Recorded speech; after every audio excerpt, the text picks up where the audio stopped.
Ленче Кузманова, жената која никогаш не била жена. Битола отсекогаш била град на специфични луѓе, но малкумина оставиле толку длабок и истовремено загадочен белег како Ленче Кузманова, меѓу народот позната како Ленче Машката.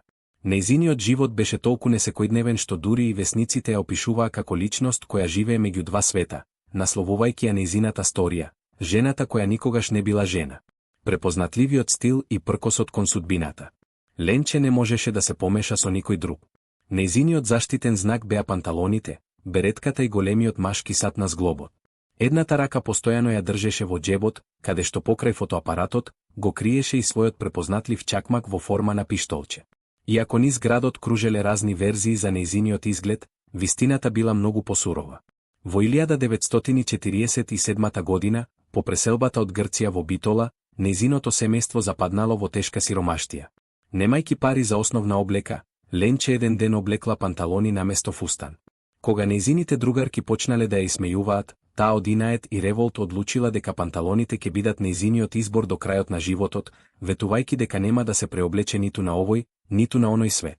До моментот кога ја раскажала својата приказна, поминале дури 38 години откако последен пат облекла здолниште. Животот меѓу горниот парк и егејските згради. Ленче беше автентичен дел од битолското секојдневие.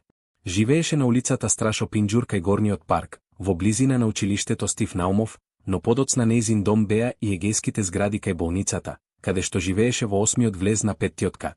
Иако нејзината појава делуваше строго, таа често одеше на гости кај соседите и беше дел од малскиот живот. Атлетичарка и најстраствен навивач. Во младоста, Ленче била успешна атлетичарка, трчајки на долги патеки од 1500 и 5000 метри. Таа спортска дисциплина подоцна ја пренесе на трибините како најверниот навивач на фудбалскиот клуб Пелистер и ракометниот клуб Пелистер. Сепак, нејзината најголема и најопасна љубов беше белградска Црвена звезда. Анекдотите велат.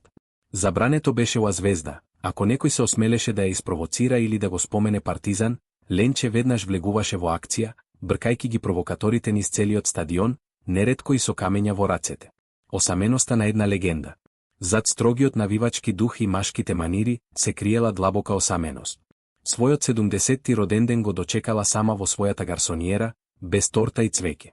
Иако како млада ја сакале многу момчиња, таа никогаш не се омажила и останала сама, наоѓајки утеха во верата. Самата велела дека жените ја сметале за предавник на својот пол, додека мажите никогаш целосно не ја прифатиле како своја. На крајот од патот, Ленче живеела со скромна пензија од 9000 тогашни динари. Остана запаметена по приказната за децата во паркот кои ги преплашила со викање и ги однела во полиција, за на крајот да се испостави дека им купила чоколади и ги чувала додека да дојдат родителите. Ленче Кузманова почина како символ на една поинаква Битола. Таа беше жената која избра да живее по сопствени правила, оставајки зад себе приказна за сиромаштијата, пркосот и непоколебливата верност кон своите идеали.